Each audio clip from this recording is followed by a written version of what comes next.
Okay, so now that you've listened to that video, let's start with the most common known that we probably all have heard. These are probably the least likely to cause your acne because I'm sure you've done these things and still have breakouts and acne. But for a well-rounded video, let's just discuss them anyway. And the first ones for the external factors are usually things like dirty objects, okay? So these are things like things you put on your face on a daily basis. And this could be things like your cell phone. Your cell phone, you know, we put it all the time to our face and we touch it a lot. So of course, the cell phone can possibly be a cause.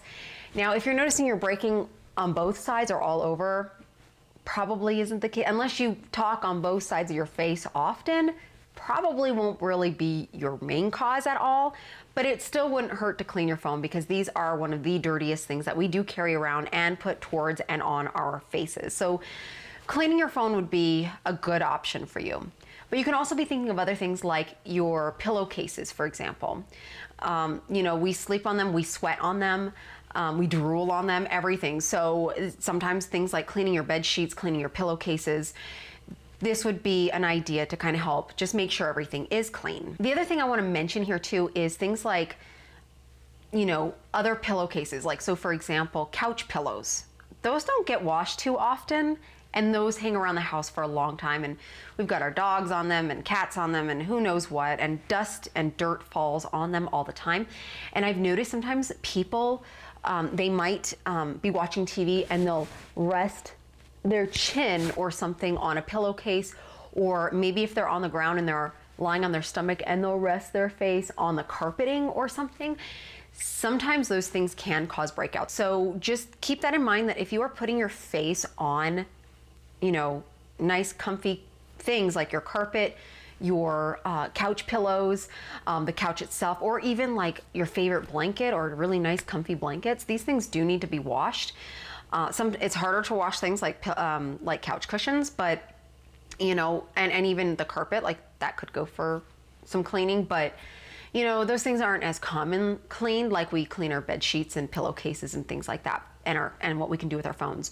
So just keep that in mind, that, you know, pay attention to what you're putting your face on and figure out if I stop doing that, how much would this clear up? And if it starts clearing up, that could be the very cause. The other thing could be makeup. If you are wearing makeup, sometimes those can be, you know, a clogging issue as well. You could also be allergic to some of the ingredients that might be in the makeup. It doesn't mean that the makeup itself is a bad product. It's just that your body is responding and reacting to it much differently than it probably should. And you're just sensitive to it or something. So it could be that you're, you know, just the makeup you're using or something could be a big cause.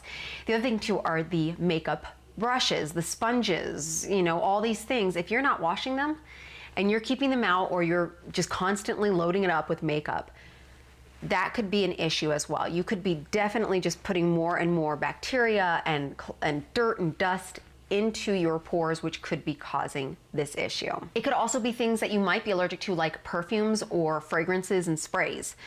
Those can cause it sometimes. I know a lot of people like to mist them, you know, just have a little mist so that they smell nice. They like the smell.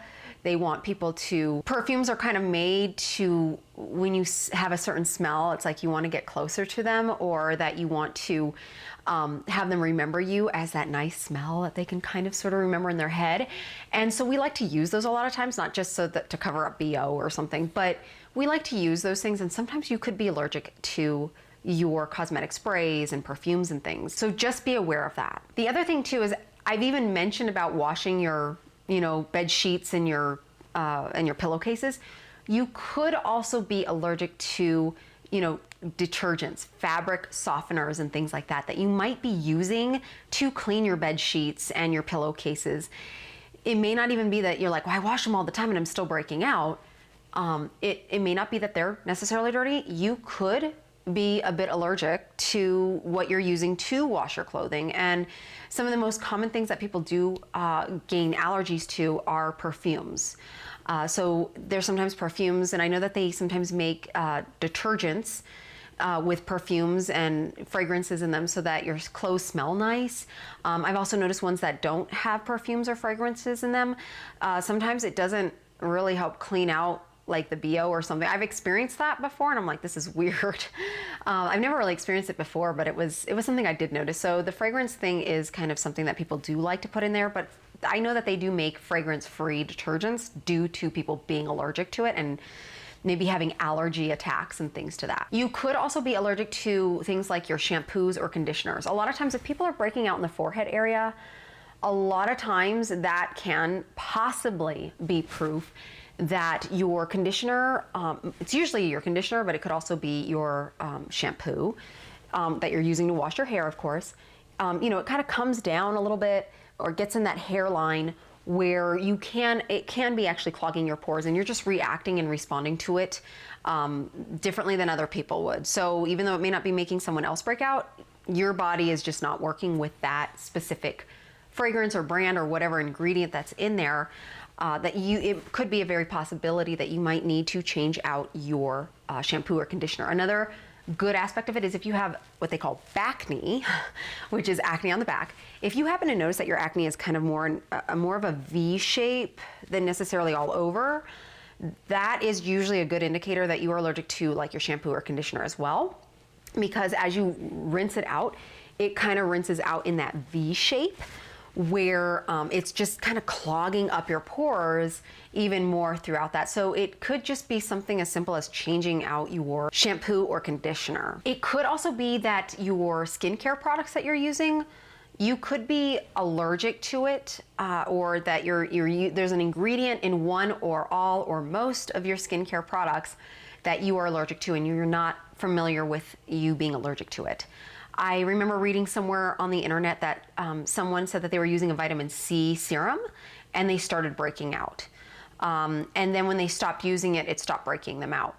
It doesn't mean that that product is a bad product. It's just saying that your microbiome, your body, your genes are not working with this product, specifically more or less some sort of ingredient or ingredients that are in there that are just not working with your skin. So do be aware of it's possible that you are using a product that just has an ingredient that you're responding to and not in a good way, and it's just one of its way of responding is just breaking out. You may not always get like redness or something. It could be actual breakouts. Sometimes if you're using the wrong products for your skin, that can also be a cause. I know a lot of times people start breaking out, so they start using acne products, and all they're doing is they're using actually products that aren't really good for their skin. They don't realize that because it's something that's being sold. It's things obviously people buy and it's for acne and you want to get rid of it. But sometimes we overuse these products, we overdo them, and they're not correct to your specific skin type, or the products in there are just extremely harsh because some of these cheaper brands, people buy them because they're all trying to look for the source to their acne and getting rid of it. So they're constantly selling them. So they're still on the market, but it doesn't mean that people are actually getting good results from them. And they could be actually hurting your skin more than actually helping your skin. And so sometimes you'll maybe even notice that your skin even gets worse. And you're thinking it's just because your acne is getting worse, but it could just be your skincare products that are not right for your skin type that you're using, and your skin is trying to tell you, hey, stop. And the only way it can tell you to stop, because it doesn't have an actual voice, is to break out. The other thing that you can possibly be doing that you may not be realizing is over-exfoliating. Over-exfoliation will cause breakouts for sure. It's another way your body is trying to say, stop. This is too much, it's too harsh.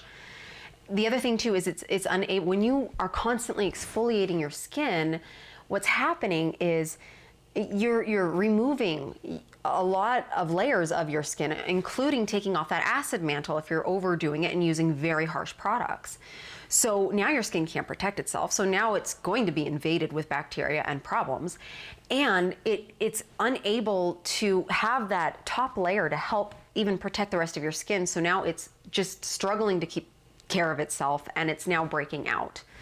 So a lot of times people will overuse scrubs. Those, I don't even like scrubs. I don't think anyone really needs to use them. I think some people, maybe people with oily skin at the very beginning of their skincare journey could probably use them, but we want to get onto things like enzymes and medium grade peels, things like AHAs and BHAs, for example. that's usually what we really want to use. We really don't want to be using anything that's going to scratch, scrape, or tear the skin, because that's going to cellularly scratch and tear the skin, which just leads to aging.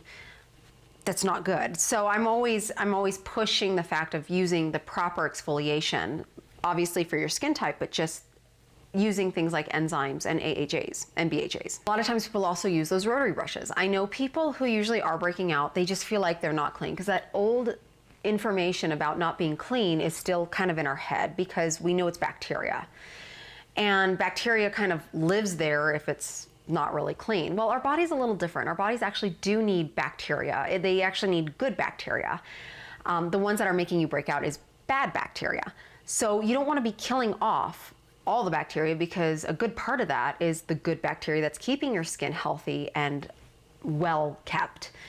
So you don't want to be overdoing that. And if you get rid of your good bacteria, the bad bacteria will always exist. They will always exist. So that even goes for your gut health, for example. You can never fully get rid of bad bacteria. It will never happen. You will always have bad bacteria on your skin, in your digestion system, everything like that. What you want to do is increase your good bacteria, because your good bacteria is good for you. It keeps us healthy, but it also keeps the bad bacteria in check. So really, we want to actually increase good bacteria. So if you're constantly scraping, scrubbing, washing all the time, you're actually killing off the good stuff that's keeping your skin in check and in good health. So we really do want to stop that. And those rotary brushes, I know sometimes we overuse those. I really don't think those rotary brushes should really exist on the market. I know as estheticians, sometimes we will use those. Maybe when we first meet a client, more or less someone who has maybe oily skin and maybe really thick skin, I might use a rotary brush, because their skin can kind of take a little bit of beating because it's so thick. But if not, I wouldn't generally use that otherwise. I usually use a lot of acids and things to kind of help, and enzymes to help just exfoliate the skin gently. And those shouldn't be done more than once a week. So if you're overusing those things, the rotary brushes, the scrubs, thinking you're getting into those pores, you're just really doing a lot more damage than any good. And of course, the last thing I did mention already, that you could be allergic to ingredients. That was something that I put on the list, and I kind of mentioned it already. So it could just be ingredients that you're just reacting to and responding to in a negative way. So those are the external problems. Now, the internal problems, I really feel that it's anywhere between 95 to about 98% of the reason why people are breaking out, having acne, things like that. And this is the part that's going to surprise most people, because this is usually the area, like I said, this seems to be obviously the majority of the cause of why people are having an acne problem, a breakout problem. And as we've already seen the different levels, it could just be like, oh, one or two little zits that come up every once in a while, to actually being more of a nuisance, to like always being present and it's never clearing, and your self-confidence is completely super low, because you don't feel like you look good in front of others and people are judging you and everything. I understand that, and it does suck, and it doesn't look good, and you can just tell your skin itself isn't really healthy. Once your skin starts to just stop breaking out and it becomes healthy, it actually looks different all over. And that's pretty interesting, because even though I was only breaking out in this area, for the most part, it was like once it stopped doing that, like the skin itself just seemed to communicate all together, and it looked good after a while. My skin was just healthy. Now, I mean, because you can cover it up and just do this and be like, oh, but just the visual of your skin just being really healthy and being really happy, and letting you know that by just being like breakout free, it really does make a huge difference once your skin is really well, once it's healthy and once it's really well kept up. One of the internal problems could be that you're not getting enough nutrition. So if you're someone who's been on a diet, now I've been up and down with my diet as well, and the issue with that is, you're eating less, you're trying to reduce your calories and all these things.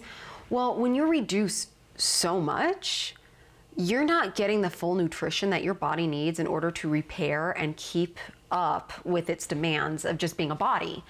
So sometimes its way of communicating to you is saying, hey, we don't have enough of, zinc or iron or whatever it may be, it's not getting enough of what it needs to keep itself in check.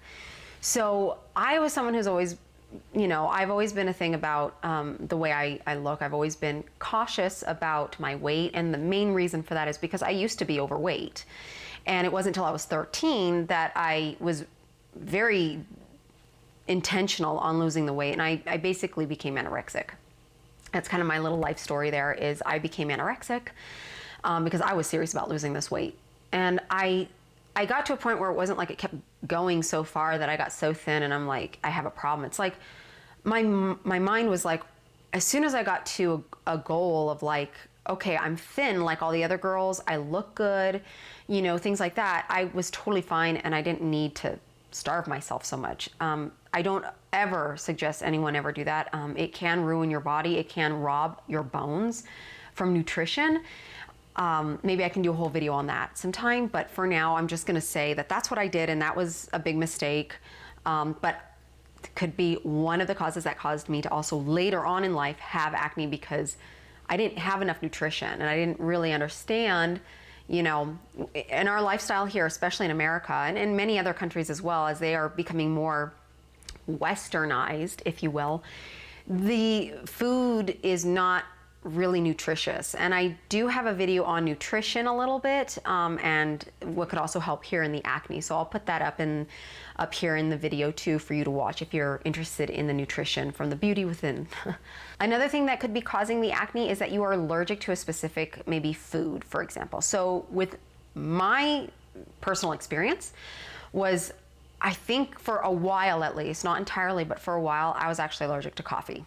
And I would drink lattes all the time. And you might be thinking, oh, it's the milk. A lot of people point out that it's like milk because they give the cows hormones to produce milk, and it's female hormone, it's estrogen, and that can cause it. That can be a case. Things like too much milk, too much dairy, the hormones in them, it's possible.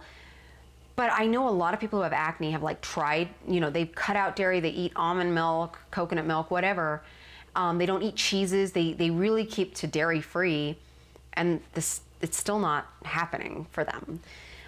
This is a good possibility that it's not always things like milk. And I noticed that because when I did keto, and a lot of people do keto wrong, when I did keto, I drank heavy whipping cream with my coffee as my thing. And I actually cleared up. My skin was great actually, but it was like once I came off of keto, because that is not a lifelong thing. It's something you do for a certain period of time. In this case, my skin was great. I had not a breakout, no problem at all.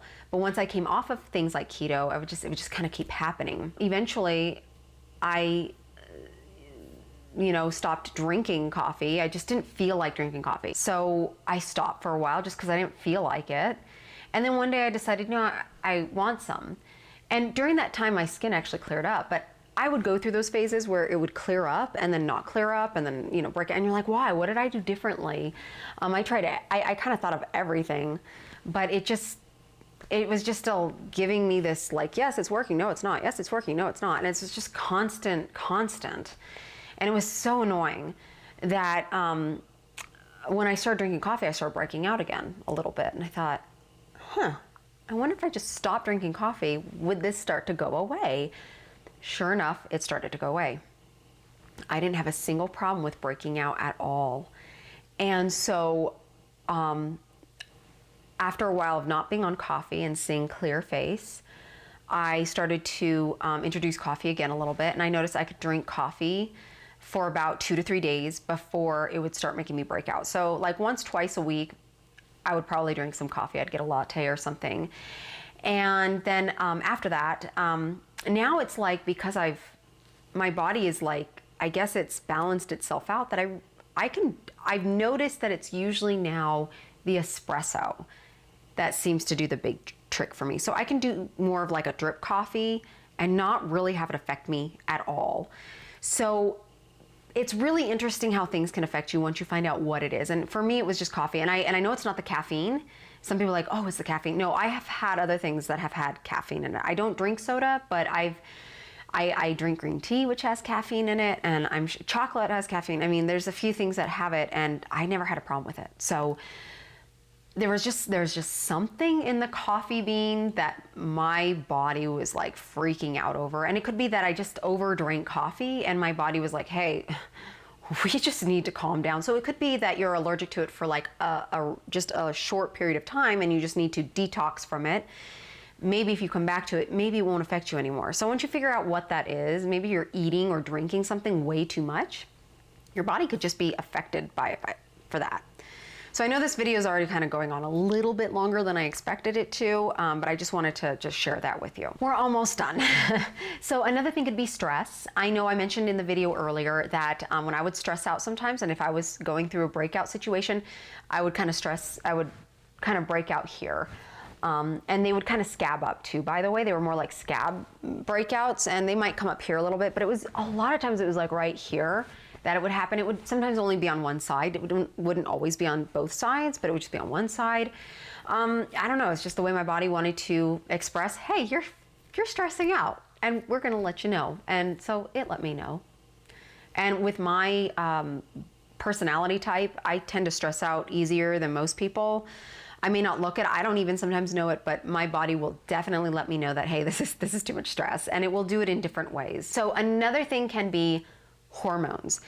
And this can go for both men and women. A lot of times boys, when they're going through adolescence, a lot of times they end up breaking out a lot more. It's more common for them to have like cystic acne and stuff more than women, usually, not always, but usually, because their testosterone hormone seems to increase that. It makes more oil in the pores, in the hair follicles, and they get clogged and all that stuff.